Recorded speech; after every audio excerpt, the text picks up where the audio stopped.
জান্নাতের দরজাটা কত বড়, এই প্রশ্ন যদি করা হয় আল্লাহর নবী এই প্রশ্নের উত্তর দিচ্ছেন।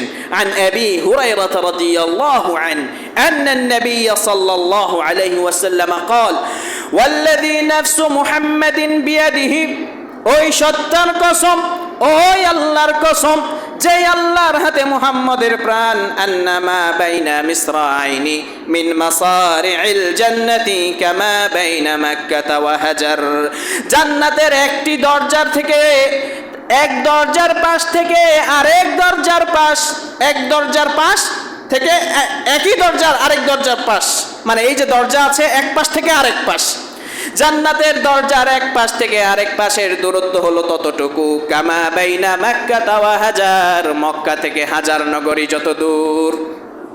আপনি যদি গুগলে সার্চ দেন মক্কা থেকে হাজার নগরী কত দূর, তাহলে আসবে 1210 কিলোমিটার। কত? 1210 কিলোমিটার মক্কা থেকে হাজার নগরীর দূরত্ব। তার মানে জান্নাতের একটা দরজা হবে 1210 কিলোমিটার। তার মানে বোঝা যায় এক ধাক্কায় যে কত মুমিন জান্নাতে যাবে আল্লাহই ভালো জানে। তার পরবর্তী যে বর্ণনাটা আছে, আও কামা বাইনা মক্কা ওয়া বাসরা, জান্নাতের এক দরজার এক পাশ থেকে আরেক পাশের দূরত্ব হলো মক্কা থেকে ইরাকের বসরা নগরী।